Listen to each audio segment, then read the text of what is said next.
Brenda?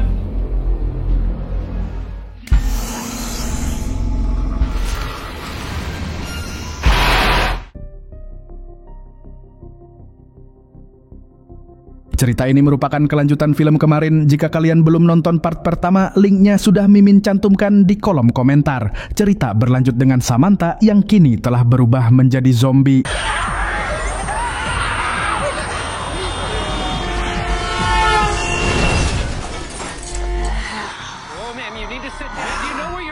Ma'am, stay where you are. Don't shoot me! It's gonna be okay! Samantha pun akhirnya tewas dan ketika tubuhnya dilakukan otopsi, ternyata di dalamnya sudah dipenuhi dengan belatung yang sangat banyak. Sementara itu, Riley yang ditinggalkan oleh Samantha tadi kini sendirian di rumah Alice. Namun Alice yang sudah digigit oleh Samantha itu pun kemudian bangkit menjadi zombie juga. Alice.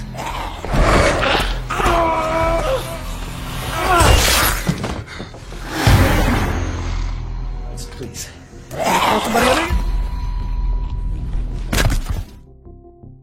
Setelah kejadian itu, Riley kemudian melakukan cek darah karena ia takut tertular penyakit apapun itu yang dimiliki oleh Samantha akibat ia bermain kuda dengannya.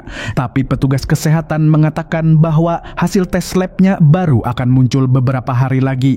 Petugas itu pun kemudian pergi dan pada saat itu Riley baru menyadari rasa sakit di punggungnya. Ia pun melepas bajunya dan mencoba melihatnya.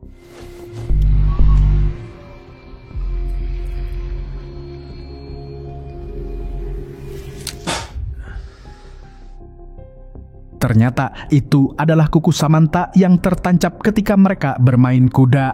Riley kemudian pergi dari tempat itu, namun tiba-tiba ia mendapat telepon dari seorang detektif yang memintanya untuk datang ke kantor polisi. Beberapa saat kemudian, setibanya di kantor polisi, Riley ditemui oleh orang yang menelponnya tadi yang bernama Detektif Young. Ia mencoba menginterogasi Riley terkait beberapa kejadian baru-baru ini yang melibatkan Samantha. Samantha Williams? Friend of a You and friend. Samantha ever hang out? She had a girlfriend. She's dead too. Have you seen anyone who resembles this one? Yeah, he was at the party. I'm just trying to put the pieces together. Riley kemudian hendak pulang tapi ia menemukan sebuah surat kaleng dari orang misterius. Tidak lama kemudian ia mendapat telepon dari kakaknya yaitu Brenda yang sedang hamil yang mengingatkannya untuk datang besok di acara memorial Alice. What, me? Well, I've been a little tied up, Brenda. So you're coming then? For what? Alice's memorial? Memorial service isn't going to bring her Let's back. not cry because she's Is that in your new book? Beberapa saat kemudian, Riley akhirnya tiba di rumah dan bertemu dengan neneknya. Mereka mencoba merenungi rasa kehilangan yang mereka alami, namun neneknya kemudian meminum minuman dari gelas yang telah diminum oleh Riley. When my Harold died, I just didn't see any. Then I decided to stay. Thank you. Don't be such a put hair on your chest. Riley kemudian memutuskan untuk menelpon Detektif Young dan memberitahu jika ia ingat plat mobil milik Jeff yang merupakan orang yang sedang dicari oleh para polisi. Sementara itu, Jeff sendiri ternyata telah menyadap semua jalur komunikasi milik polisi. Detective Young, please. Unit needed at the intersection of Victor. Copy, Cruiser 260. That's 200. Asshole. 1 Bravo 8. Keesokan harinya, Riley melakukan jogging sebentar dan sepulangnya ke rumah, ia mencoba membersihkan diri. Tapi di sini ia mulai merasa ada yang aneh dengan tubuhnya, khususnya di bekas cakaran di punggungnya.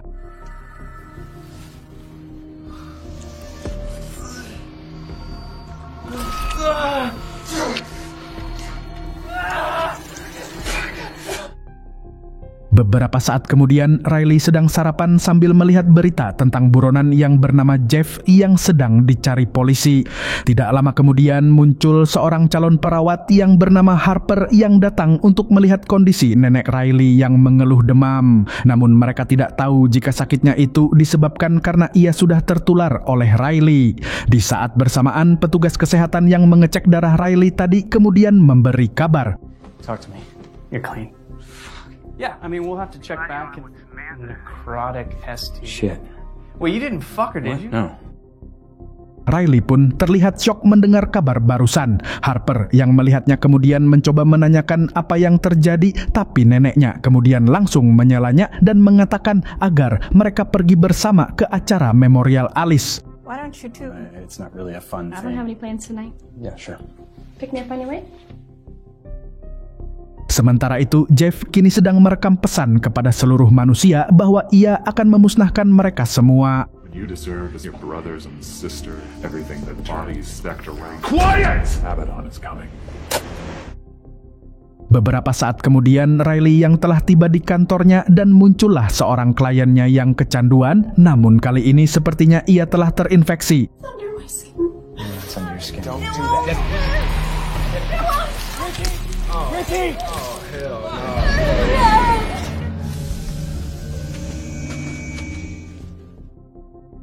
Malam harinya, Riley dan Harper datang ke acara memorial Alice. Di sana sudah ada Brenda dan suaminya, yaitu James. Acara pun dimulai dan Brenda mulai menyampaikan kata-kata untuk mengenang Alice. Tapi pada saat itu, Riley tiba-tiba mulai merasa ada yang tidak beres dengan tubuhnya. Here today, remember her life. Dewey's written a song in her honor. Alice, welcome to your new car now.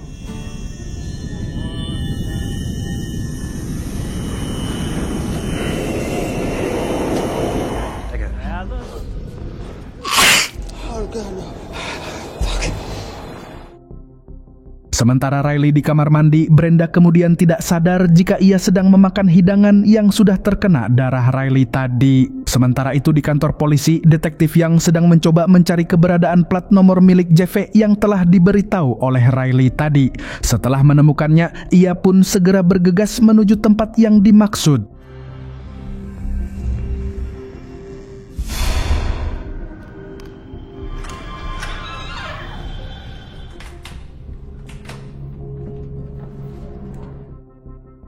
Di sana, detektif yang menemukan semua benda-benda milik Jeffrey yang terlihat sangat mengerikan. Namun, detektif yang tidak sadar jika di sana sudah ada zombie wanita yang telah diculik oleh Jeffrey tadi.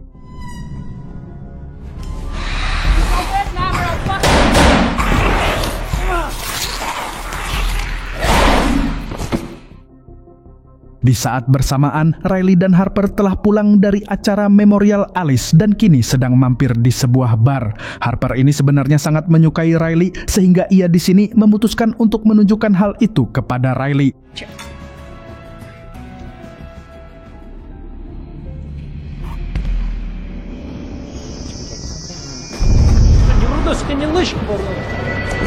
Next one's on me. Ternyata, Jeffrey muncul dan membawa Riley yang mulai kehilangan kesadaran. Keesokan harinya, Riley terbangun di rumahnya, tapi keadaannya sekarang sudah terlihat parah.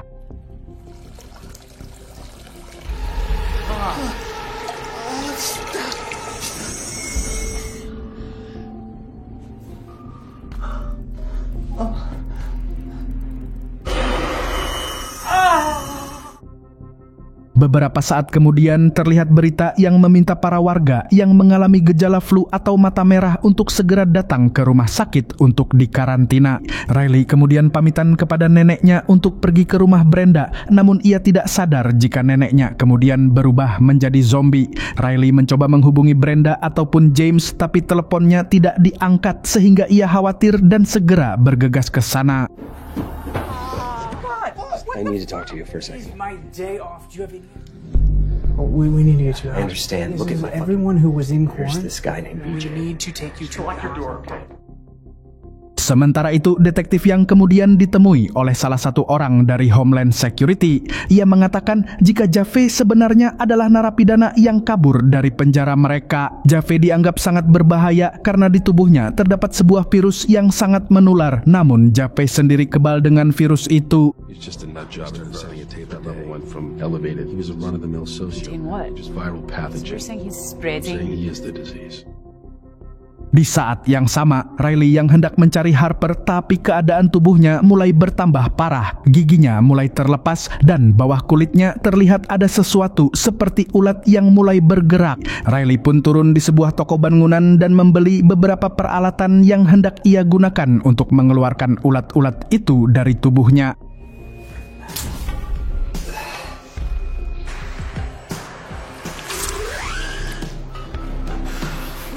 my fucking car! Riley kemudian mencoba menelpon rumah, namun ternyata neneknya tidak mengangkat teleponnya. Riley yang khawatir kemudian menelpon detektif Young dan memintanya untuk mengecek keadaan neneknya karena semalam ia ditemui oleh Jave.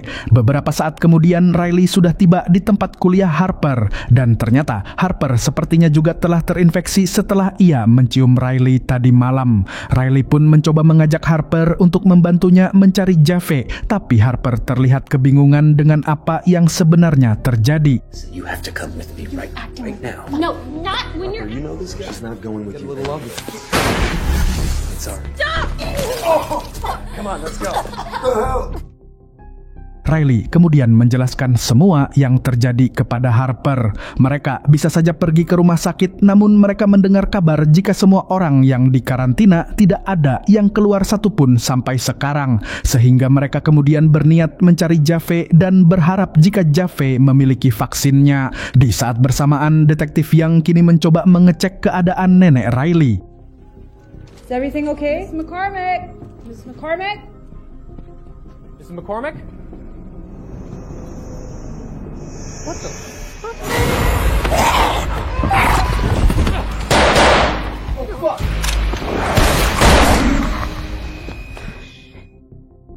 Beberapa saat kemudian, Harper mencoba membantu memperbaiki jahitan luka Riley, tapi tiba-tiba ia merasa jika penglihatannya sedikit kabur sehingga ia mencoba melepaskan kontak lensanya.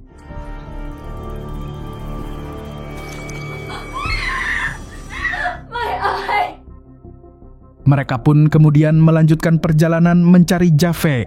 Riley kemudian meninggalkan pesan suara perpisahannya kepada Brenda dan mengatakan bahwa mungkin mereka tidak akan bisa bertemu lagi. Beberapa saat kemudian mereka tiba di rumah Zain karena Riley berniat membeli senjata untuk persiapan menemui Jave. Pada waktu di pesta Alice, Jave berada di sana karena diundang oleh Zain, sehingga Riley kemudian meminta Zain untuk mengatakan di mana ia bisa menemukan keberadaan Jave. This guy, right? Just tell me. Christ, I don't even know my mother lives. This guy is fucking dangerous. Did he get you a fucking Drop the weapon! An emergency medical team here immediately. Beberapa saat kemudian mereka kini telah dibawa ke rumah sakit. Pada waktu itu keadaan Harper sudah sangat parah sehingga para dokter mulai mencoba menolongnya.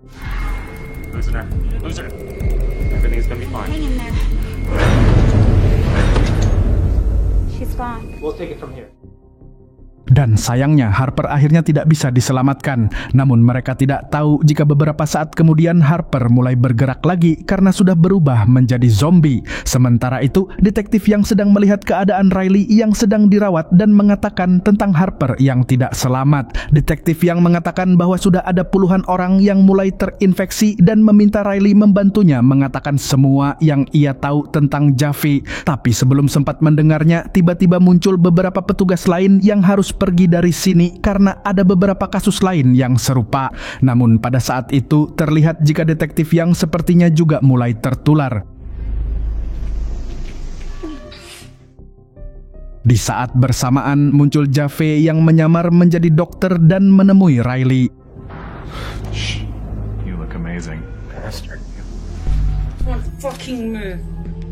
Don't touch it. Everyone stay where you are. You know the end is here.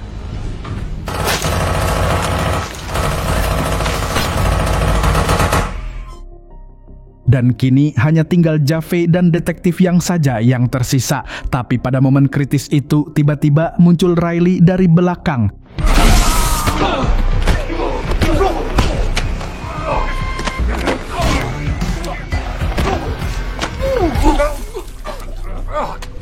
Fucking murder you. Dan sayangnya, Riley gagal mengalahkan Jave. Jave pun berniat menyelesaikan semua itu, namun ternyata Riley tadi kemudian bangkit menjadi zombie. In the end.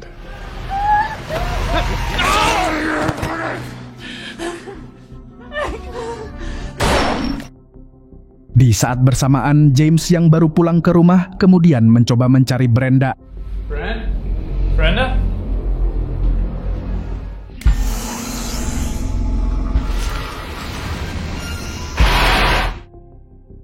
Beberapa waktu kemudian terlihat jika Javed ternyata masih selamat, dan yang sangat mengejutkan, dokter yang selama ini memeriksa Samantha ternyata adalah kelompok Javed juga. Cerita dimulai dengan Alice dan anaknya, yaitu Sarah, yang sedang bersantai sambil sarapan pagi itu. Pada saat itu terlihat berita yang sedang mengabarkan kekacauan yang terjadi, namun mereka tidak terlalu percaya dengan isi beritanya. Alice kemudian pergi ke kamar mandi untuk melakukan tes, dan ternyata dia sekarang sedang hamil. Tidak lama kemudian suaminya menelpon, dan dengan nada panik ia menyuruh Alice agar menutup pintunya dan tidak membiarkan siapapun masuk. When are you coming home? I've got... Leave the house. I told them to come crazy. Where are you? I'm in a boat. I don't understand it. Liam.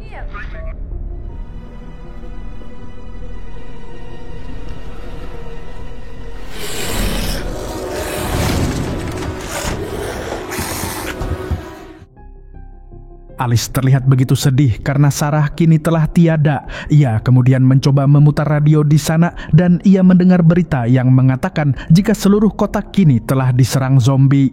Beberapa saat kemudian ketika suasana telah sepi, Alice kemudian keluar dan melihat anaknya yang sudah tiada. Alice yang sudah tidak bisa berbuat apa-apa kemudian segera bergegas keluar dengan maksud ingin pergi ke tempat suaminya.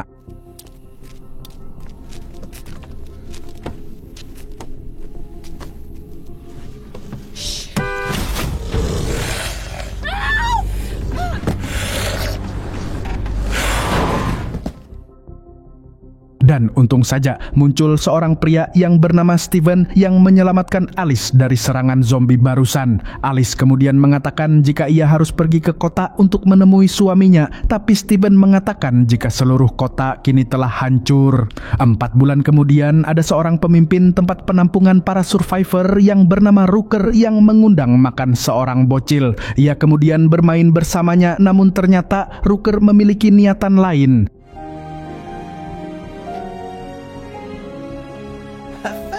Now it's your turn to find me.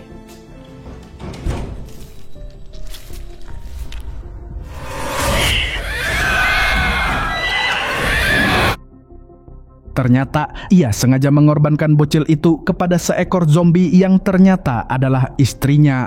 Sementara itu di sebuah penjara yang dikelola oleh Rooker dan anak buahnya terlihat seorang wanita yang bernama Desire yang menjadi subjek percobaan. Wanita ini ternyata cukup spesial karena para zombie tidak menyerangnya.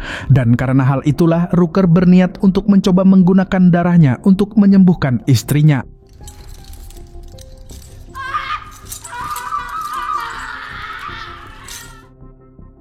Desire mengalami kekerasan fisik dan mental selama berada di sana sampai suatu ketika ada seorang penjaga yang bernama Ben yang merasa kasihan dan tidak setuju dengan semua perbuatan keji itu, kemudian melepaskan Desire secara diam-diam.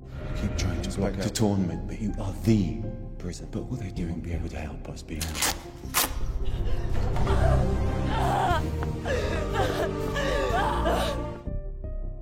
Sementara itu di tempat lain ada beberapa zombie yang sedang menyerang seseorang.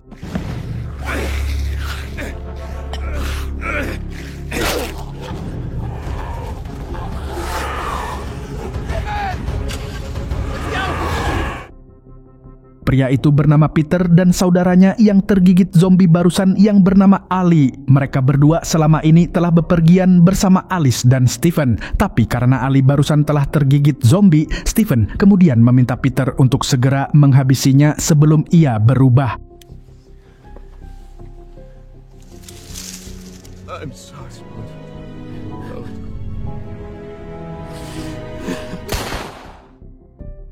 Namun, Peter tadi ternyata tidak menghabisi Ali dan justru meninggalkannya menjadi zombie karena ia tidak mampu melakukannya. Di saat bersamaan, Rooker kemudian mengajak anak buahnya yaitu Ben dan Hulk untuk mengejar Desire yang telah kabur. Rooker merasa jika Desire tidak akan mampu kabur dengan sendirinya, yang artinya ada seseorang yang membantunya. Ia sebenarnya curiga kepada Ben, sehingga ia mencoba menanyai tentang alibinya ketika Desire kabur. It's no problem. It's yours. Joe, Stitch's cat. You can start looking for her. Deaf and dumb. Ryan. Like you, Ben. Take me back to the everything. One day you're gonna pay for it. Beberapa saat kemudian, Steven dan Peter kini terlihat sedang bertengkar akibat kematian Ali. Mereka saling menyalahkan satu sama lain. Sementara itu, Alice yang sedang sendirian di mobil kemudian melihat ada seekor zombie di dekatnya, sehingga ia langsung mengambil senjata untuk menghabisi zombie itu.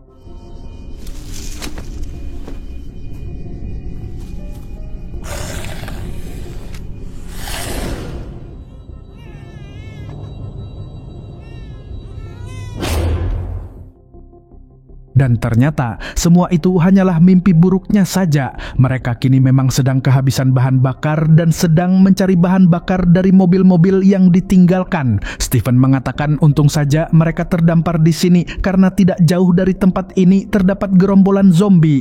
Sementara itu, Peter yang mencoba mencari sesuatu di antara mobil-mobil itu, tiba-tiba ia memutar sebuah radio dan mendengar siaran broadcast yang mengatakan jika ada sebuah kapal yang akan menjemput para survivor di pelabuhan di dekat sini sekitar 3 hari ke depan. Katanya kapal itu akan membawa mereka ke sebuah pulau yang aman dari zombie. Alice, over here. Come over here. For all those in Ireland where the activity endemic nor in their unethical. Alice mengatakan bahwa mereka harus pergi ke pelabuhan itu, tapi Peter mengatakan bahwa siaran itu belum tentu benar. Bisa saja itu adalah siaran yang sudah lama atau mungkin itu adalah siaran bohong semata. Namun Alice bersikeras jika mereka harus mengambil resiko itu karena mungkin itu adalah satu-satunya harapan mereka bisa melanjutkan hidup di tempat yang aman. Board is here. It's a chance we have to take. It could even be a joke. What does make sense? It could be our chance. It can't be certain. If there is the slightest chance waiting for us, so what? Making a mistake. Malam harinya, Peter mendatangi Steven yang sedang berjaga. Ia mulai bercerita bagaimana sebenarnya ia merasa bersalah atas kematian saudaranya. Ia terdengar menyalahkan dirinya sendiri. Peter kemudian meminta Steven untuk beristirahat terlebih dahulu dan ia akan menggantikannya berjaga. Steven pun menuruti permintaan Peter dan beristirahat. Di dalam tenda terlihat jika Alice ternyata telah menjalin hubungan dengan Steven semenjak kematian suaminya. Keesokan paginya ketika Steven terbangun, ia tidak menemukan keberadaan Peter di sana. Mereka pun kemudian mencoba mencarinya dan betapa terkejutnya mereka ketika menemukan Peter telah mengakhiri semuanya. Peter! Sorry. Mereka kemudian melanjutkan perjalanan. Alice merasa begitu sedih dengan apa yang sudah ia alami sampai saat ini. Steven mencoba menghiburnya. Ia mengatakan bahwa apapun yang terjadi, mereka harus tetap berjalan menuju masa depan dan melupakan semua yang telah berlalu. Steven mengatakan bahwa ia akan melindungi Alice dan bayi yang dikandungnya.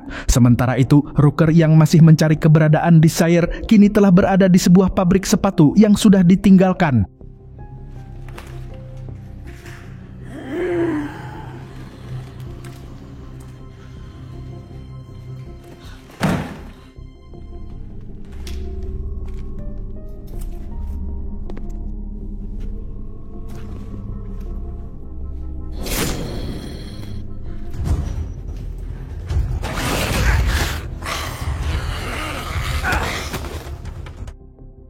Akibat kejadian barusan, Desire berhasil berlari cukup jauh dari Rooker. Tapi Rooker yang mengejarnya menggunakan mobil akhirnya berhasil menyusul Desire karena ia sudah terlalu lelah berlari. Sementara itu, Alice yang kini sedang beristirahat namun tiba-tiba perutnya terasa sakit dan sepertinya ia akan melahirkan. And push, baby, you have to push. Push! See the head? It's coming! It's needed! My baby. Dan ternyata itu semua hanyalah mimpi buruknya saja. Steven mencoba menenangkan Alice dan di sana ia pun mencoba mengatakan betapa ia mencintainya. Tapi mereka tidak sadar jika di sana ternyata ada seekor zombie yang mendekatinya. I've loved you since the first time I don't want to rush things. It's what we feel inside.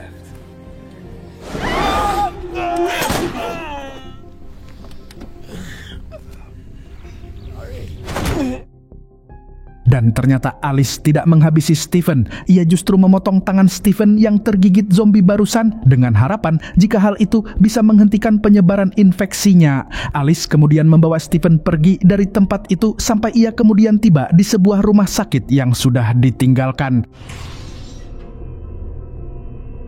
Is anybody there?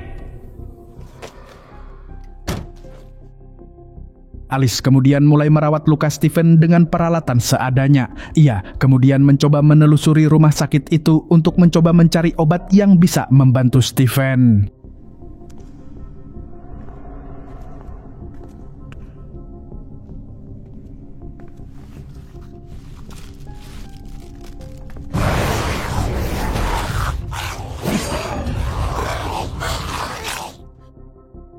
Alice kemudian segera menggunakan obat yang ia temukan untuk mengurangi rasa sakit Stephen. Stephen sendiri sebenarnya tidak terlalu banyak berharap jika ia tidak terinfeksi. Dan untuk berjaga-jaga, Stephen meminta Alice untuk segera mengakhiri penderitaannya sebelum ia berubah menjadi zombie.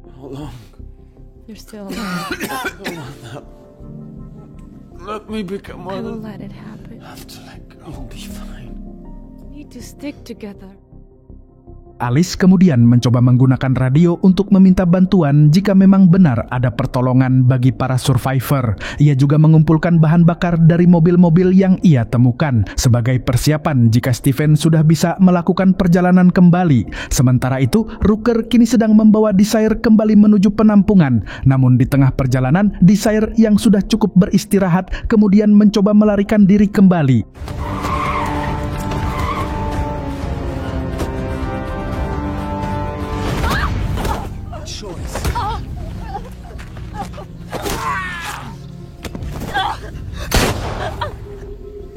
Stay calm.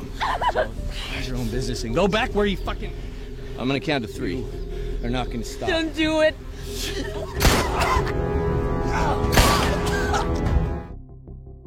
Mereka pun segera menjauh dari Rooker dan berhasil melarikan diri. Mereka beristirahat sebentar sambil memperkenalkan diri. Alice menawarkan jika Desire mungkin mau ikut bersama mereka menuju pelabuhan karena mungkin di sana ada harapan untuk memulai hidup baru. Sementara itu di rumah sakit, Stephen terlihat begitu kesakitan karena sepertinya infeksinya tadi masih menyebar di tubuhnya. Tidak lama kemudian, Alice dan Desire tiba di sana dan menemukan Stephen yang sudah pingsan. Stephen, help me! I don't know what to do with it. Please stay with me. Malam itu, para zombie di area sekitar sudah mulai berkumpul di depan rumah sakit. Keesokan paginya, Alice terbangun, tapi ia sudah tidak melihat keberadaan Desire. Alice pun segera mempersiapkan mobilnya karena ia berniat untuk segera berangkat menuju pelabuhan. Namun ketika ia hendak kembali membawa Stephen, tiba-tiba ia mendengar suara yang mencurigakan.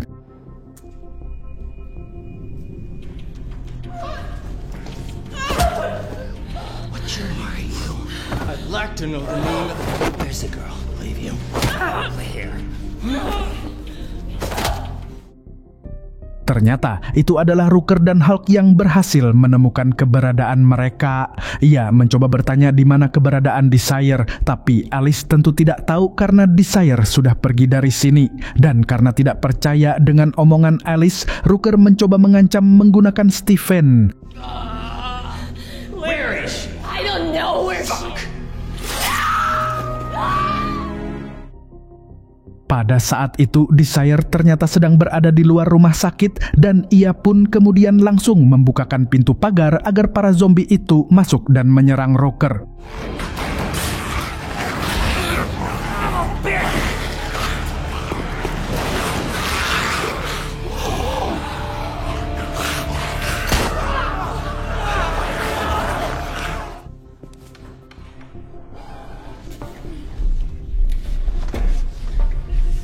We're leaving.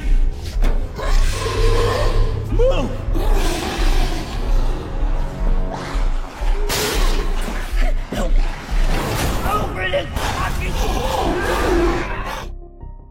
Alice pun kemudian segera pergi meninggalkan tempat itu dan bergegas menuju pelabuhan.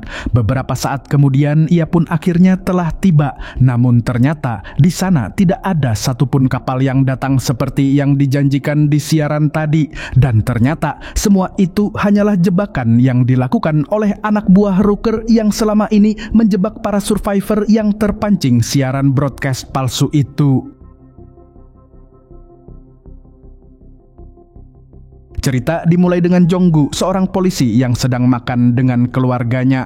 Hari itu ia sebenarnya sedang terburu-buru karena ada sebuah kasus pembunuhan. Beberapa saat kemudian Jong-gu akhirnya tiba di tempat kejadian. Itu adalah rumah seorang petani ginseng yang dikatakan telah dihabisi oleh seorang pemuda. Namun ketika ditangkap, keadaan sang pelaku terlihat sangat kacau. Tubuhnya dipenuhi ruam dan tampilannya sudah seperti zombie.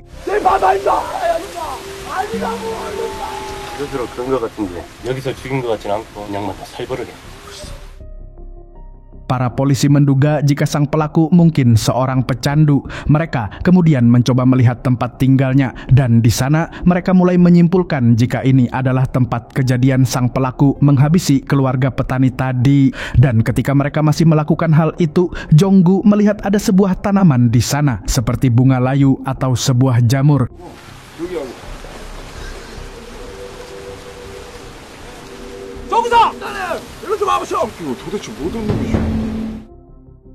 Sementara itu, ada seorang pria yang bernama Dok-gi sedang berada di pegunungan yang hendak mengambil hewan yang terperangkap. Tapi ia justru tidak kuat membawa hewan itu dan terjatuh ke bawah.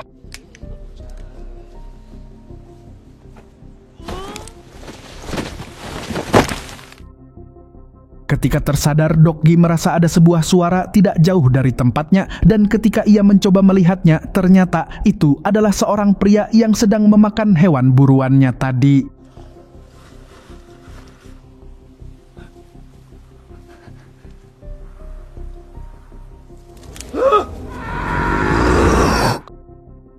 Ternyata itu adalah sebuah cerita yang sedang diceritakan oleh teman Jong-gu yang bernama Sung-bok kepadanya. Ia menceritakan hal itu karena cerita tadi adalah rumor yang mulai beredar ketika mulai terjadi beberapa kasus kematian yang aneh di desa ini. Orang yang dicurigai tadi adalah seorang pendatang dari Jepang yang bernama Kunimura yang tinggal sendirian di pegunungan itu. Sung-bok yakin jika orang-orang menjadi gila karena telah tertular virus dari Kunimura. Sementara itu, Jong-gu sendiri yakin jika orang-orang yang terlihat gila itu disebabkan karena memakan jamur yang dilarang. Dan ketika mereka masih berbincang-bincang, tiba-tiba listrik di sana padam. 버섯을 잘못 쳐먹어 버섯이지? 그거 처먹었다고 사람이 그리 되지? 맞을 것이 무슨 이유가 있냐?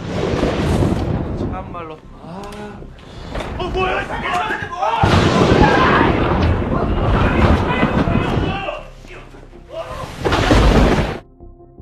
Keesokan paginya, Jong-gu terbangun setelah mengalami mimpi buruk. Jong-gu kemudian mengajak anaknya yang bernama Hyojin pergi ke toko pernak-pernik untuk membelikannya hadiah berupa penjepit rambut. Namun malam harinya keadaan menjadi gaduh sekali lagi karena telah terjadi kasus pembunuhan dengan cara membakar rumahnya. Tapi keadaan menjadi aneh karena salah satu wanita penghuninya terlihat mengamuk dan salah seorang lainnya yang dikira sudah tewas ternyata hidup kembali.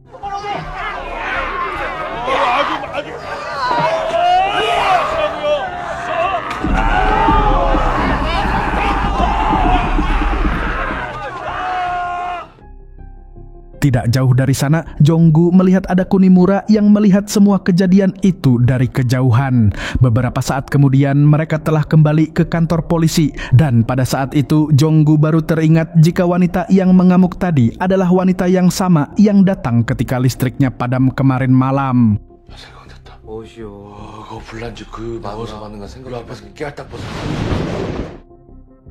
Keesokan paginya, desa itu kembali digemparkan dengan kematian wanita yang menggila tadi di atas pohon. Namun penyebab kematiannya bukanlah karena kebakaran atau digantung, melainkan karena luka tusukan. Jong-gu kemudian menceritakan kejadian barusan kepada temannya yang bernama Byong-gu. Dan ia menceritakan sebuah rumor lagi bahwa Kunimura katanya pernah memperkaos seorang wanita dan wanita itu mungkin adalah wanita yang menggila dan meninggal tadi. Ia mengatakan bahwa sepertinya wanita itu terjangkit penyakit setelah berhubungan dengan Kunimura.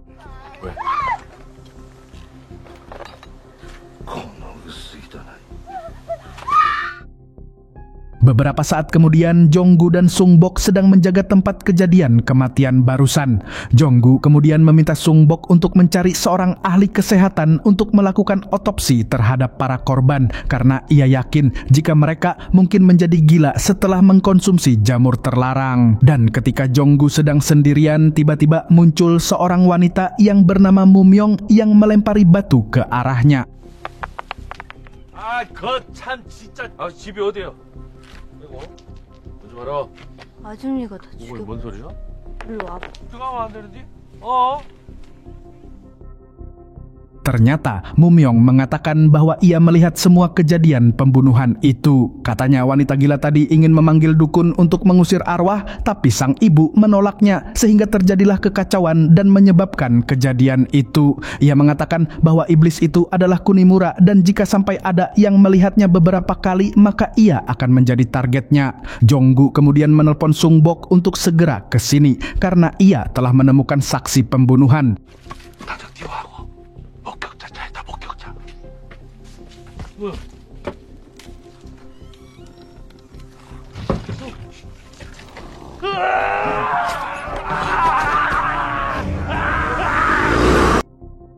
Dan ternyata Jong-gu hanya mengalami mimpi buruk. Pada saat itu istrinya datang dengan membawa obat karena Hyojin ternyata sedang sakit. 어휴, 넌 집구석이 뭐 하고 자빠졌냐? 약 사왔잖아. 너는 병원 안 데리고 가. 야, 이게 무엇이다냐? Beberapa saat kemudian, Jong-gu kembali berbincang dengan Sung-bok mengenai rumor Kunimura yang sedang memakan daging rusa.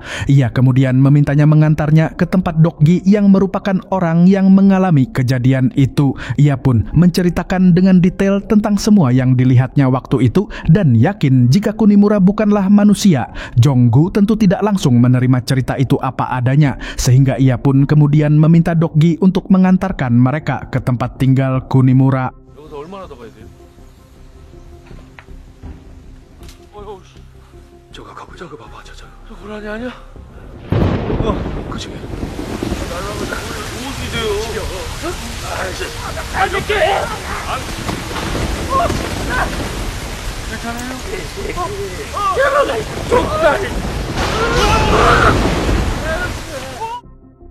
Mereka pun kemudian segera pergi ke rumah sakit karena Dokgi tersambar petir. Istri Dokgi mengatakan bahwa mungkin suaminya itu masih bisa selamat karena ia selalu meminum ramuan herbal. Dan ketika mereka masih bersedih, tiba-tiba muncul seorang petugas lain yang berteriak meminta tolong karena pria yang telah melakukan pembunuhan yang tampangnya seperti zombie tadi kini mulai mengalami kejang parah.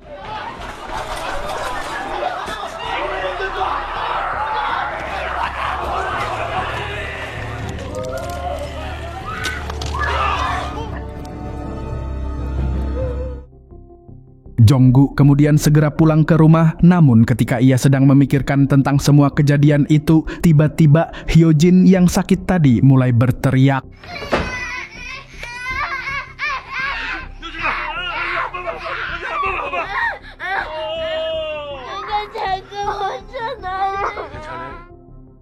Keesokan harinya ketika Jong-gu hendak melihat keadaan Hyojin, tapi ia justru melihat putrinya itu sedang makan dengan lahap, termasuk memakan makanan yang tidak ia sukai. Sang nenek merasa jika ada sesuatu yang aneh dengan cucunya itu sehingga ia berniat untuk mencari dukun karena mengira jika cucunya itu sedang kerasukan. Jong-gu pun semakin curiga dengan Kunimura karena ia dan putrinya memimpikan orang yang sama. Ia kemudian membawa keponakan Sung-bok yang bernama Yisam yang seorang calon pastor karena ia bisa berbahasa Jepang. Beberapa saat kemudian mereka kini telah sampai di tempat tinggal Kunimura, namun di sana tidak ada siapa-siapa.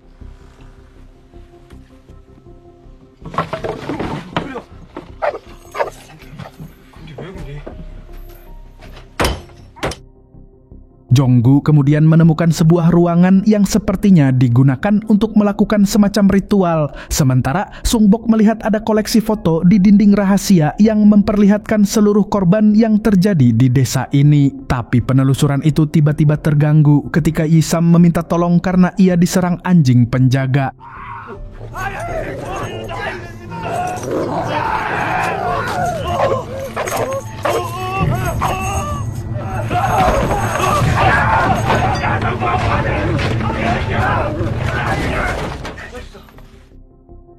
Pada saat itu, anjing penjaganya langsung berhenti menyerang karena Kunimura ternyata telah pulang. Ia melihat jika mereka telah memasuki rumahnya tanpa izin dan melihat semua barang-barang miliknya. Mereka pun kemudian meminta maaf dan segera pergi meninggalkan tempat itu. Namun Sungbok yang melihat semua foto-foto tadi kemudian yakin jika Kunimura lah dalang di balik semua kejadian tidak masuk akal di desa ini.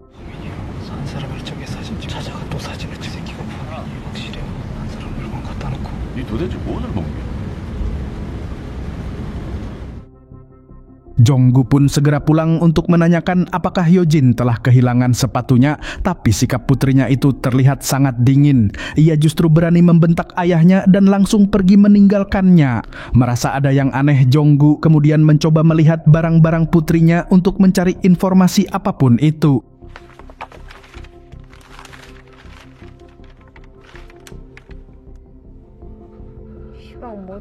자는 줄 알았구나. 말을 하라고 이 개새끼! 아이씨! 하지 말라고 이거! Keesokan harinya, Jonggu mengajak Yisam untuk kembali ke tempat tinggal Kunimura untuk menginterogasinya. Ia mencoba melihat isi rumahnya sekali lagi, namun semua foto-foto di sana ternyata sudah tidak ada. Jonggu kemudian menanyakan di mana semua foto-foto itu, tapi Kunimura bersikap seolah tidak tahu apa yang mereka tanyakan. Ia pun kembali menanyakan tentang siapa sebenarnya Kunimura dan apa niatnya datang ke desa ini. Namun, Kunimura menjawab bahwa mereka tidak akan percaya jika ia mengatakan. Dan karena sudah merasa muak dengan semua kejadian yang menimpanya akhir-akhir ini, Jonggu pun kemudian marah dan mencoba mengancam Kunimura.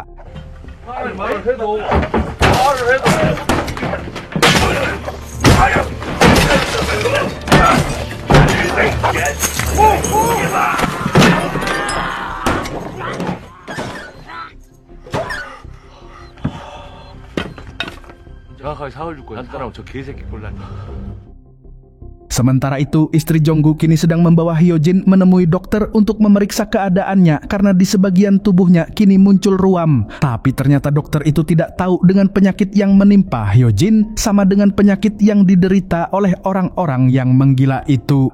Keesokan harinya, Jonggu kemudian terbangun karena mendengar suara jeritan istrinya.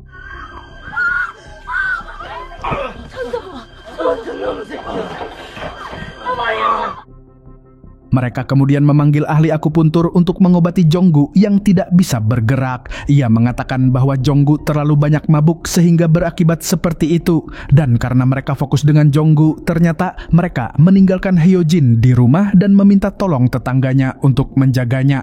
Jonggu yang merasa khawatir kemudian mengajak mereka untuk segera pulang.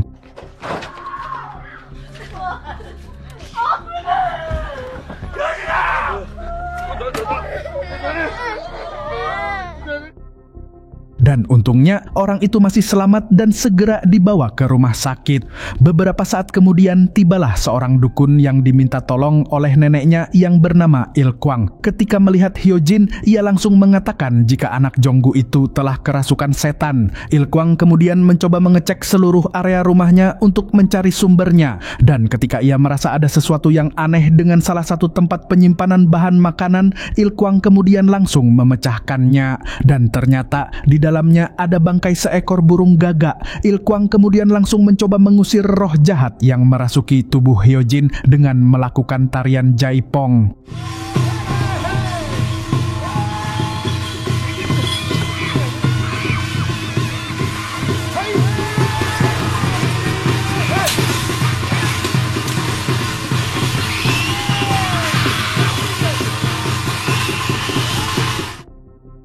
Setelah melakukan prosesi awal pengusiran roh jahat, Il Kwang menanyakan apa Jonggu pernah mengganggu seseorang. Ia pun dengan jujur menjawab jika ia pernah berurusan dengan Kunimura. Il Kwang mengatakan bahwa sepertinya orang Jepang itulah yang telah melakukan ini semua. Ia kemudian mengajak Jonggu ke rumahnya dan di sana Il Kwang mengatakan bahwa Kunimura bukanlah manusia. Ia kemudian berniat untuk melawan Kunimura menggunakan ilmu sihir, namun Il Kwang memperingatkannya agar jangan sampai mengganggu ritual itu karena hal itu justru sangat berbahaya. 내일 흘러는 것은 살을 날리는 것이 위험한 일이 우정타는 짓거리를 하들 말. 안 그러면 역살 맞아보면 됐어 그럼. Sementara itu di saat bersamaan, para polisi kini sedang melakukan penyelidikan kasus baru mengenai seorang pria yang bernama Chun Bae yang telah menghabisi seluruh keluarganya.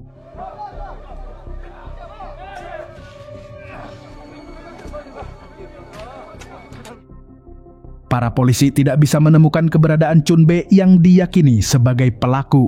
Dan ternyata Kunimura menemukan jasad Chun Bae yang kini telah membusuk dan tubuhnya dipenuhi ruam. Kunimura kemudian pergi ke pasar untuk membeli beberapa ayam hitam yang mungkin akan ia gunakan untuk melakukan ritual. Di saat bersamaan, Il Kwang kini juga bersiap melakukan ritual juga. Dan ketika malam tiba, kedua orang itu pun kemudian melakukan ritual secara bersamaan. Tapi anehnya, foto yang dipajang oleh Kunimura bukanlah foto Jonggu ataupun Hyojin, melainkan foto Chun Bae yang tewas di dalam mobil tadi.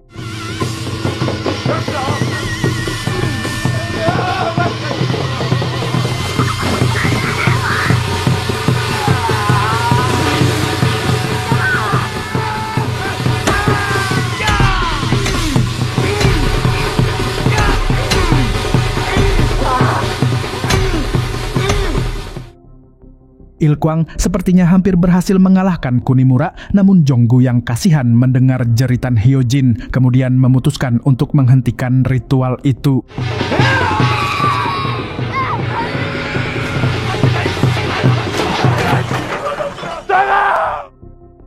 Akibat kejadian barusan, Kunimura pun akhirnya tidak jadi meninggal. Ia segera menyelimuti lukanya, dan tiba-tiba terlihat sosok Mumyong di dekat Kunimura. Sementara itu, Jonggu segera membawa Hyojin ke rumah sakit, tapi keadaannya terlihat cukup parah. Keesokan paginya, Jonggu yang marah itu pun kemudian mengumpulkan teman-temannya dengan tujuan untuk menghabisi Kunimura. Sementara itu, Kunimura sendiri sekarang bergegas untuk melihat jasad Chun Bae yang ternyata kini sudah tidak ada. Beberapa saat kemudian, Jonggu dan timnya telah tiba di rumah Kunimura. Mereka segera menggeledah seluruh tempat itu untuk mencari keberadaannya, namun tidak bisa menemukannya. Dan tiba-tiba ada salah seorang timnya yang berteriak memberitahukan ada keberadaan seseorang. Jonggu pun segera keluar, tapi ternyata itu bukanlah Kunimura, melainkan Chun Bae yang telah bangkit menjadi zombie.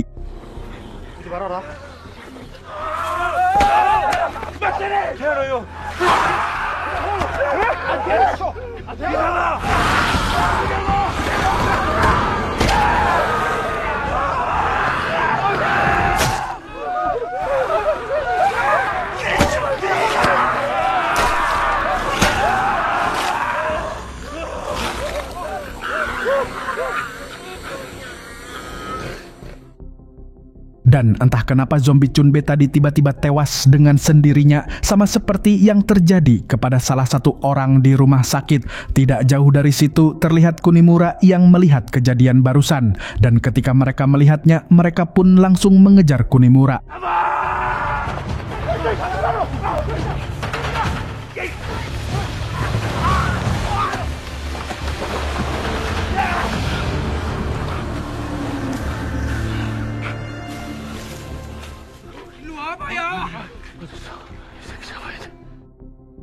Ternyata Kunimura tadi terjatuh dari jurang yang tidak terlalu dalam ketika ia sedang bersembunyi, dan ia berhasil melarikan diri dari kejaran Jonggu dan timnya. Namun tidak jauh dari sana terlihat Mumyong sekali lagi, dan Kunimura mencoba mengejarnya sementara Jonggu dan timnya pulang dalam keadaan babak belur.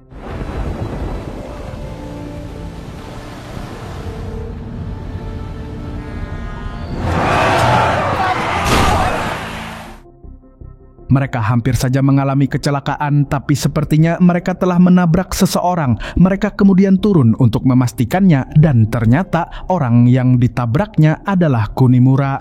Mereka kebingungan bagaimana Kunimura bisa berada di sana, namun mereka tidak terlalu peduli dengan hal itu karena mereka telah berhasil mendapatkan keinginannya, yaitu menghabisi Kunimura, sehingga mereka langsung membawa jasad Kunimura dan melemparkannya ke jurang.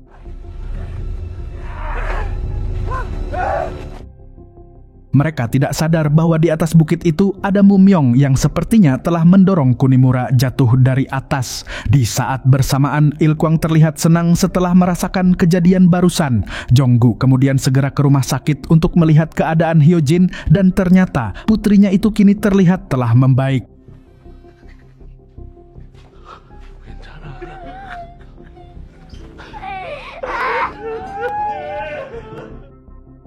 Mereka kemudian membawa Hyojin pulang, sementara Yi-sam yang tergigit zombie Chunbei tadi kini sedang dirawat di rumah sakit. Pada saat itu terdengar sebuah berita yang mengatakan bahwa para pelaku pembunuhan itu sepertinya telah keracunan jamur yang dilarang yang ternyata terkandung di dalam obat herbal yang mereka minum.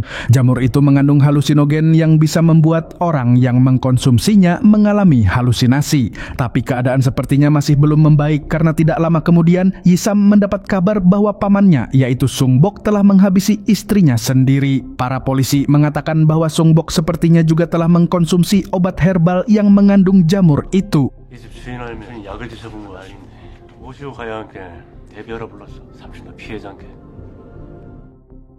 Di saat bersamaan, Il-kwang hendak mendatangi rumah Jong-gu untuk melihat keadaannya. Namun tiba-tiba ia mengalami pendarahan hebat dari hidungnya.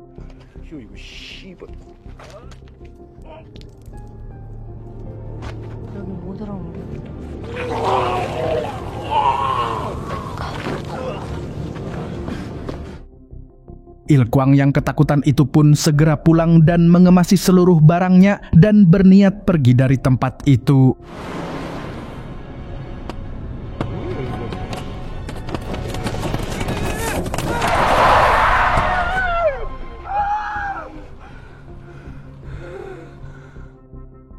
Di saat bersamaan, Jong-gu datang ke tempat Il-kwang karena ia mendapatkan miss call yang cukup banyak di HP-nya. Pada saat itu, Il-kwang akhirnya berhasil menghubunginya. Il-kwang mengatakan bahwa ia telah melakukan kesalahan besar. Ternyata Kunimura bukanlah yang mengganggu putrinya. Ia adalah seorang dukun sama sepertinya, tapi ia selama ini sedang memburu roh jahat. Dan roh jahat yang dimaksud adalah Mumyong. Jong-gu pun segera pulang untuk memastikan jika keluarganya baik-baik saja.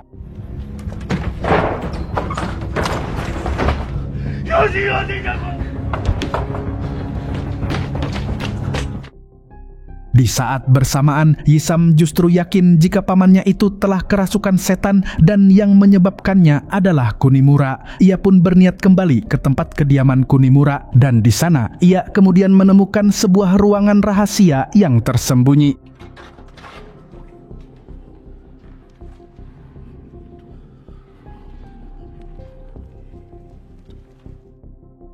Dan ternyata Kunimura tadi masih hidup, namun sepertinya ia mengalami luka yang cukup banyak. Sementara itu Jong-gu yang berusaha mencari keberadaan Hyojin kemudian justru bertemu dengan sosok Mumyong. Jong-gu pun bertanya tentang siapakah Mumyong sebenarnya, tapi Mumyong meyakinkannya bahwa ia sedang berusaha menolongnya. Ia berniat untuk memburu iblis dan kini sedang berusaha menjebaknya menggunakan Hyojin.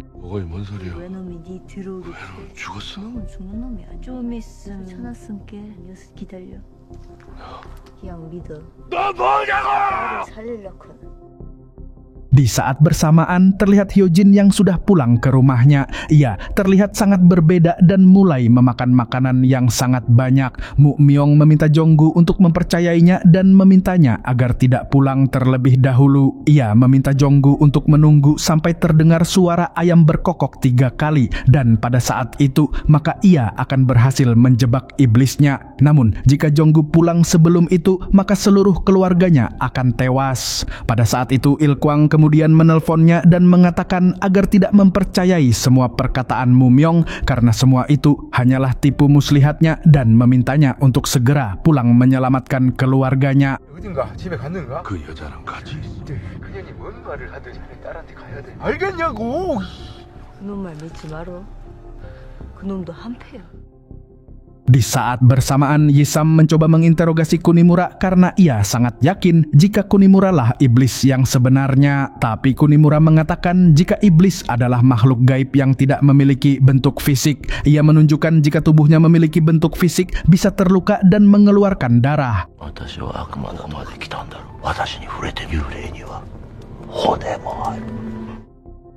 Sementara itu Jong-gu terlihat kebingungan dengan apa yang harus ia lakukan. Apakah ia harus mempercayai Mum-yong dan menunggu di sini sampai ayam berkokok 3 kali, ataukah ia harus mempercayai perkataan Il-kwang dan segera pulang untuk menyelamatkan keluarganya? Jong-gu terlihat sangat ingin pulang dan melihat keadaan keluarganya, namun Mum-yong kemudian memeganginya dan mengatakan agar jangan pergi. Pada saat itu Jong-gu melihat jika tangan Mum-yong terlihat seperti orang mati, dan di sana ia juga melihat jepit rambut milik Hyojin dan semua pakaiannya adalah milik orang-orang yang menjadi pelaku pembunuhan. 아니요, 절대 아니요. 네 지지가 뭐? 아니요.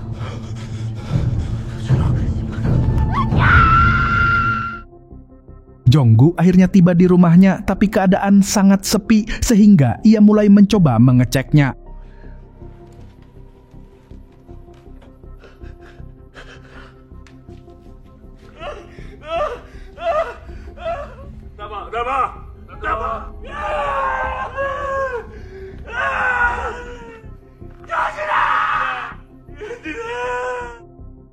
Sementara itu, Yisam terus mendesak Kunimura untuk menunjukkan wujud aslinya.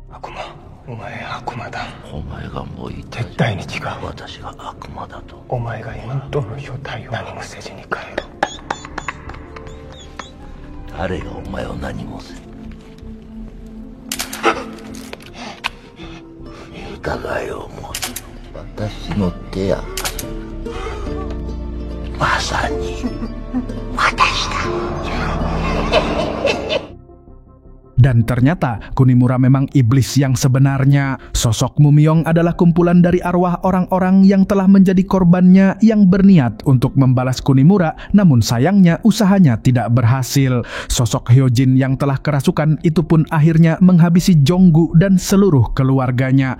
Tidak lama kemudian tibalah Il-kwang di rumah Jong-gu. Ia kemudian memasuki rumah itu dan mulai mengambil foto mereka. Ketika ia hendak pergi, ia tidak sengaja menjatuhkan salah satu kotak barangnya. Di dalamnya terlihat kumpulan foto-foto yang dulu dipajang di dinding Kunimura. Hal ini menunjukkan jika Il-kwang sebenarnya adalah anak buah Kunimura. Di saat terakhirnya, Jong-gu menghembuskan nafas terakhirnya sambil mengingat memori indahnya bersama Hyojin. Untuk sekedar informasi, film ini terinspirasi dari ayat di kitab Injil, yaitu Lukas 24 ayat 37-39. Ketika Yesus dibangkitkan, para muridnya terlihat tidak percaya seolah melihat hantu.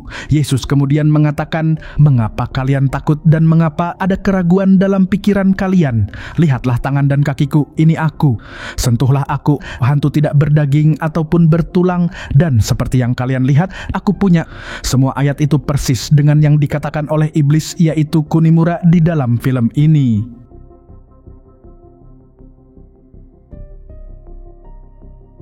Cerita dimulai dengan adegan pendaratan darurat sebuah pesawat yang katanya telah dibajak oleh teroris. Seorang kolonel yang bernama Alan kemudian datang memimpin proses evakuasi para penumpang dan penyergapan para teroris. Step by step, sure that the nose on the out triangle, not so steep. As soon as you touch down, just on the bridge. Floor it! Setelah pesawat mendarat, Alan kemudian meminta orang yang mengemudikan pesawat itu untuk mengkonfirmasi keadaan di dalam pesawat. Namun orang itu malah bersembunyi. Mereka kemudian mendengar percakapan yang mengatakan bahwa ia memegang detonator dan akan meledakkan pesawat setelah mereka keluar. Alan pun memerintahkan anak buahnya untuk bersiap menembak. Tapi tiba-tiba terlihat seorang anak yang keluar dari pesawat. Movement! By the rear, line of sight, 320 meters. Don't shoot. Get the boy out of there. Setelah itu, pria yang ada di kemudi pesawat meminta mereka untuk mengeluarkannya dan akan menjelaskan apa yang terjadi. Namun Alan menolaknya karena ia yakin jika pria itu adalah salah satu teroris yang memegang detonator bomnya dan kini nasib seluruh penumpang berada dalam bahaya. Alan kemudian meminta asistennya yang bernama Naomi untuk mencari informasi dari anak yang diselamatkan tadi yang bernama Elias. Kaiser Naomi, wie heißt du? So habe ich ein bisschen Sicherheit. Kannst du mir sagen, was deine Eltern?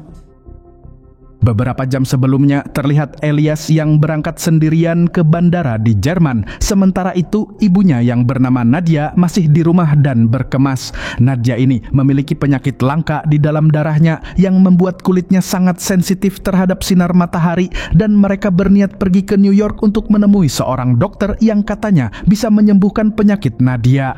Malam harinya Nadia kemudian menyusul Elias ke bandara, dan di sana Nadia kemudian menggunakan obat yang selama ini membuatnya berhasil menekan penyakit di dalam tubuhnya.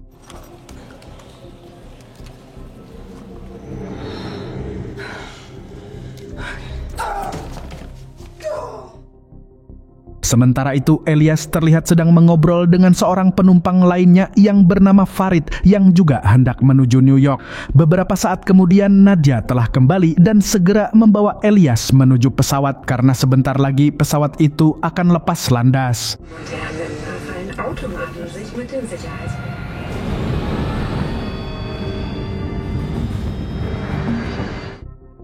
Beberapa saat kemudian pesawat pun kini dalam perjalanan menuju New York. Namun tiba-tiba terdengar suara keributan antara penumpang dan pramugara, sehingga ada seorang polisi udara yang kemudian mencoba menenangkan keributan itu. Sir, we have a passenger, Sam. Hey, please, sir. What's the name?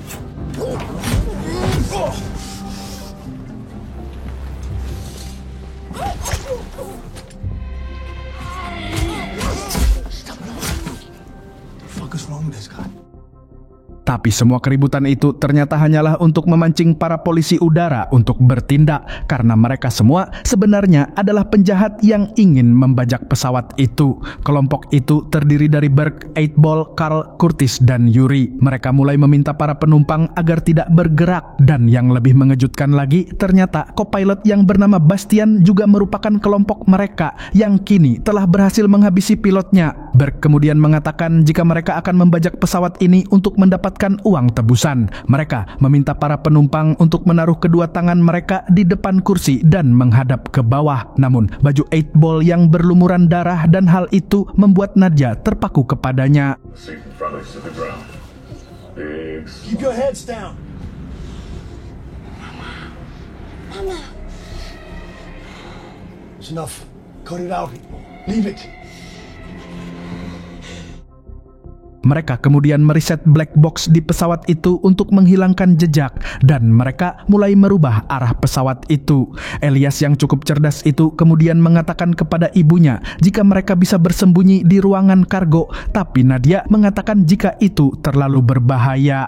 Mereka kemudian membawa Farid dan dua orang lainnya, dan pada saat itu Elias nekat berlari menuju ke ruang kargo untuk bersembunyi.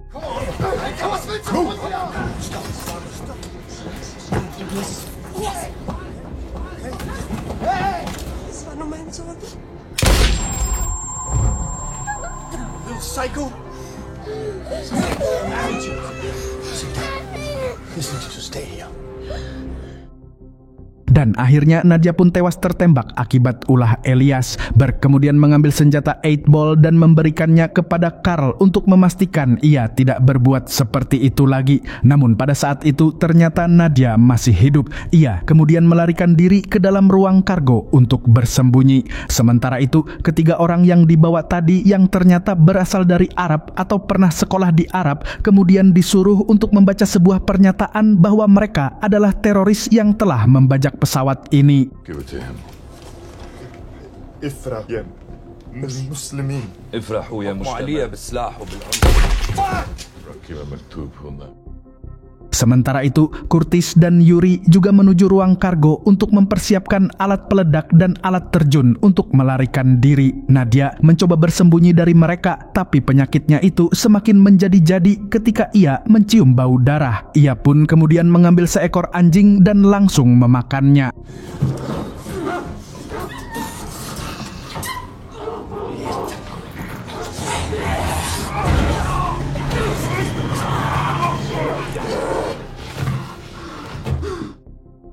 Yuri akhirnya tewas dan Nadia langsung mencari tas obat miliknya untuk menekan penyakitnya itu. Pada saat itu, Berg mencoba menghubungi Yuri untuk menanyakan progresnya, dan karena tidak mau ketahuan, Nadia kemudian melepaskan seekor anjing untuk membuat seolah-olah Yuri mati digigit anjing.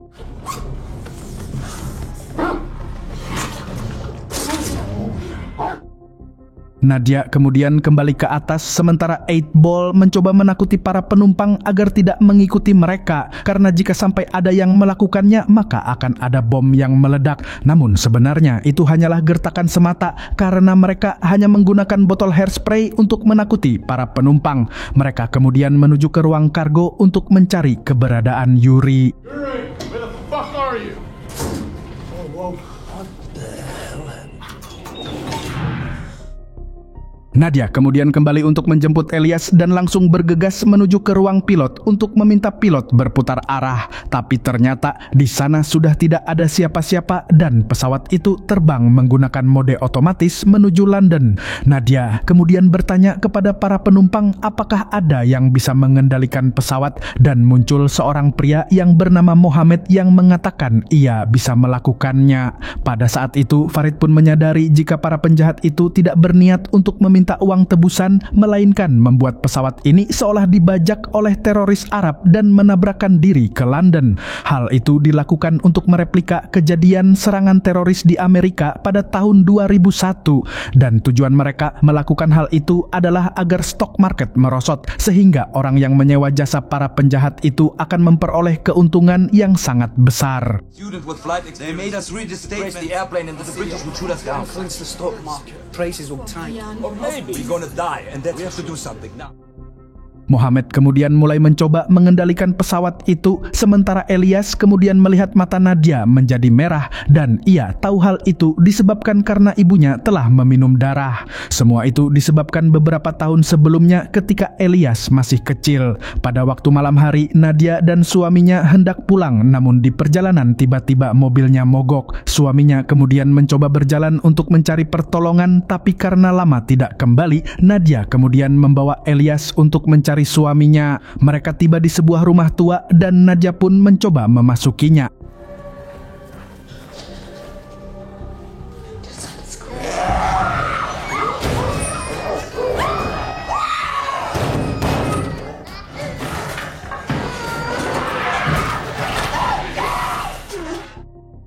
Pada saat itulah Nadia akhirnya tergigit oleh makhluk yang telah membunuh suaminya. Namun makhluk itu juga tewas terbakar sinar matahari. Sejak saat itu Nadia telah terinfeksi dan memiliki keinginan untuk meminum darah. Dan obat-obatan yang dikonsumsinya selama ini telah menekan perasaan itu. Kembali ke dalam pesawat, para penjahat itu kini bersiap untuk pergi. Tapi 8 Ball tiba-tiba melihat botol obat milik Nadia di samping mayat Yuri. Ia pun kemudian mencoba menelusuri jejak darahnya dan ia akhirnya menyadari jika Nadia masih hidup. Mereka pun kemudian kembali untuk mencari keberadaan Nadia dan para penumpang yang ketakutan kemudian memberitahu jika Nadia berada di ruang pilot. Berg kemudian mencoba mendobrak pintunya, namun Nadia ternyata cukup kuat untuk menahan pintunya. Dan karena mulai kesal, Berg kemudian mengancam bahwa ia akan membunuh satu persatu seluruh penumpang itu di hadapannya sampai Nadia membukakan pintunya. What? We can play this game. Give me another one.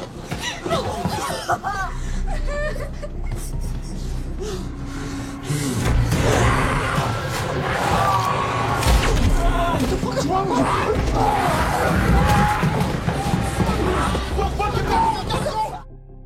Para penjahat itu pun kemudian berlarian ketakutan, sementara Berg yang tergigit tadi kemudian juga mulai terinfeksi. Tapi sebelum sempat berubah, Nadia kemudian langsung menghabisinya. Nadia kemudian masuk ke dalam toilet dan mulai menggunakan obatnya untuk menenangkan dirinya. Sementara itu, 8 Ball yang menggeledah tas milik Nadia kemudian mengetahui jika ia adalah seekor vampir. Teman-temannya tentu tidak terlalu percaya dengan hal semacam itu, namun 8 Ball kemudian membawa senter cahaya ultraviolet untuk mencoba melawannya.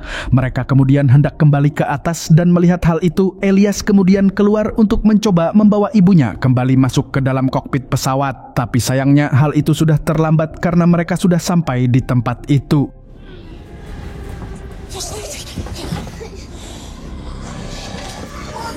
Fuck! Don't shoot.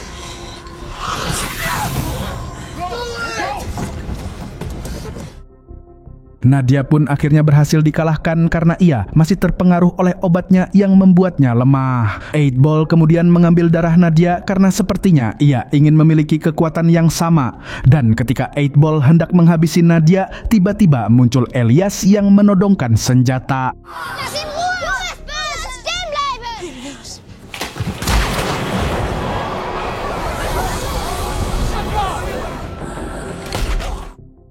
Akibat kejadian itu, tekanan udara pun menurun dan oksigen mulai menipis. Hal itu membuat Mohammed yang mencoba menahan pintu kokpit akhirnya kehabisan nafas, sehingga Curtis dan Bastian akhirnya bisa kembali mengendalikan pesawatnya. Nadia kemudian menitipkan Elias kepada Farid karena ia ingin mengejar 8-Ball, sementara Bastian kemudian mencoba menurunkan pesawatnya lebih rendah untuk menormalkan tekanan pesawat.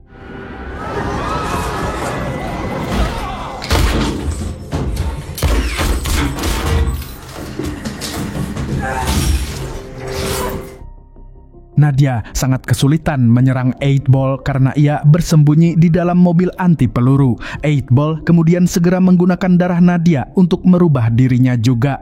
Pada saat itu, Nadia kemudian memiliki sebuah ide, yaitu menuangkan minuman melalui lubang di kaca mobilnya dan kemudian membakarnya.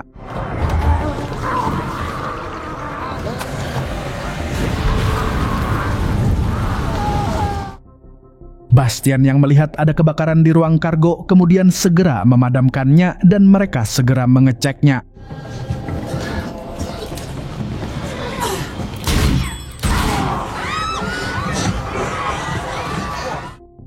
Nadia tertembak kakinya dan para penumpang berlari ketakutan melihat tampang Nadia. Sementara itu, para penjahat kemudian membuka mobilnya untuk melihat keadaan 8-Ball. We gotta get out of here. It's 8-Ball. He's alive.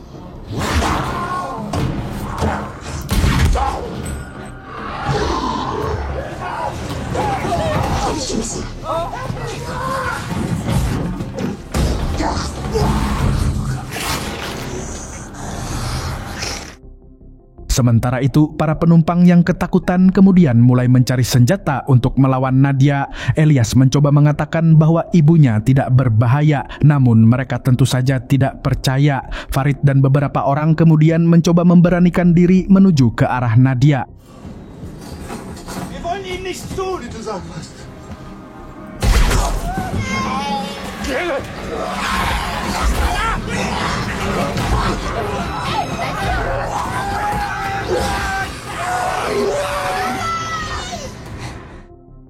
Dan untungnya, Elias berhasil menyadarkan ibunya kembali.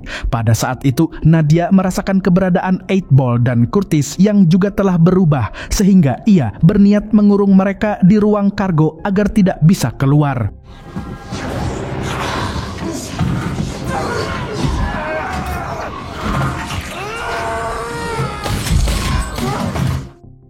Tangan Farid akhirnya tergigit dan Nadia langsung bertindak cepat dengan memotong tangannya sebelum infeksinya mulai menyebar. Di saat bersamaan, Curtis mencoba naik ke atas dan salah seorang penumpang yang tadi tergigit oleh Nadia akhirnya juga mulai berubah.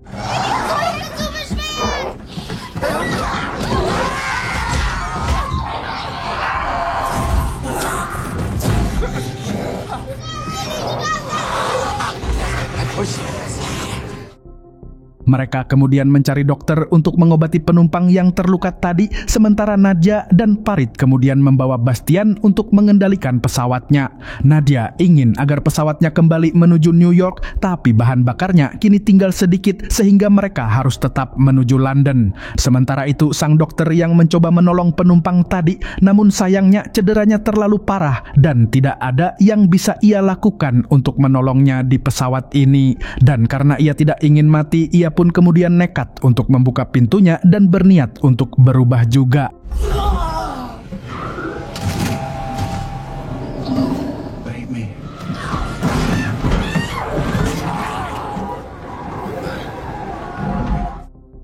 Keadaan pun semakin kacau dan karena 8 Ball mulai menginfeksi sebagian besar penumpang. Sadar jika mereka sudah tidak bisa mengendalikan penyebaran infeksinya, Nadia kemudian mengatakan bahwa mereka tidak boleh sampai mendaratkan pesawat ini karena para penumpang yang telah berubah bisa menghancurkan seluruh kota. Tapi Farid bersikeras bahwa mereka bisa menyelamatkan diri dan meledakkan seluruh pesawat setelah mereka semua keluar. Namun sayangnya detonator bomnya dibawa oleh Curtis dan jalan ventilasi menuju ke sana sangat sempit. Nadia kemudian berniat untuk meledakkan pesawat itu secara manual, yang artinya ia juga tidak akan selamat. Tapi Elias tidak mau hal itu terjadi sehingga ia kemudian nekat pergi untuk mengambil detonatornya sendirian.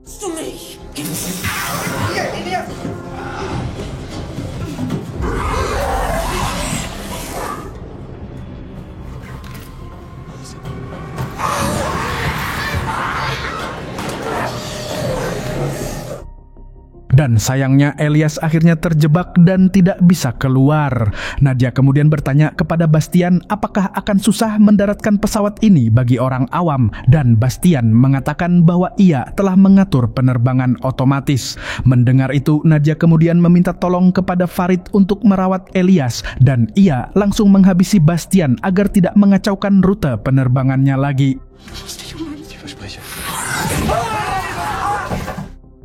Pada saat itu, 8 Ball mendengar suara jeritan Elias sehingga Nadia harus berpacu dengan 8 Ball untuk mencapai tempat Elias.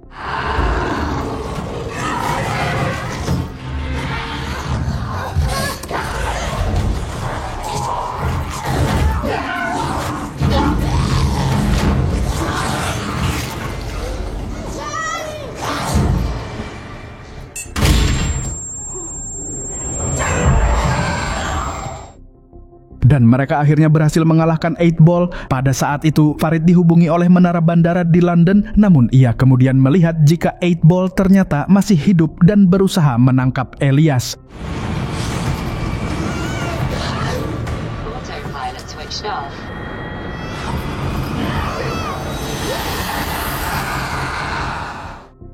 Dan kali ini mereka benar-benar berhasil mengalahkan 8 Ball. Tapi Nadia tidak bergerak sama sekali, sehingga Elias kemudian memberikan darahnya untuk menghidupkan Nadia kembali.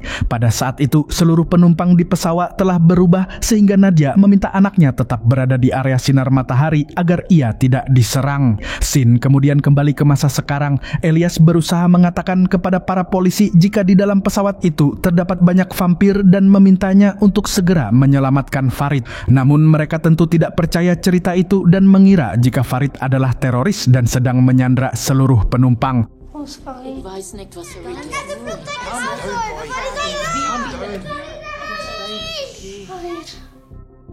Dan parahnya, Kolonel Alan kemudian memerintahkan anak buahnya untuk menunggu sampai malam, padahal para vampir itu tidak berani keluar dari pesawat karena masih siang. Malam pun tiba dan Alan masih berusaha meminta Farid untuk melepaskan para sandera, sementara Farid berusaha keras meyakinkan para polisi jika ia bukanlah teroris.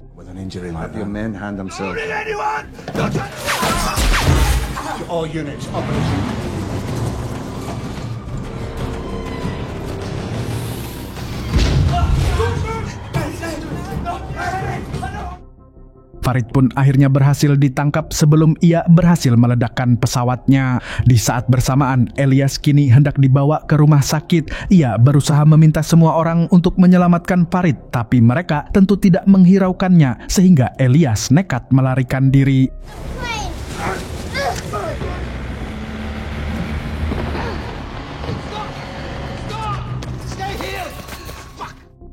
Pada saat itu, Kolonel Alan kemudian memerintahkan anak buahnya untuk memulai melakukan penyisiran untuk menyelamatkan para penumpang. Come on guys, let's move. What's going on in there? What's happening?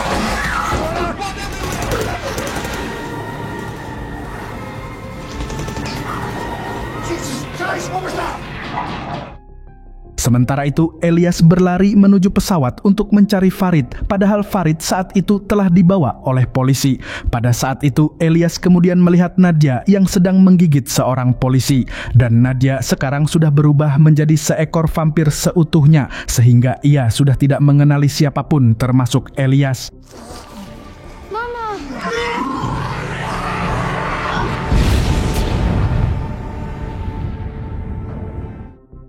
Farid kemudian segera berlari mencari keberadaan Elias dan untung saja Elias masih berhasil selamat dari ledakan barusan.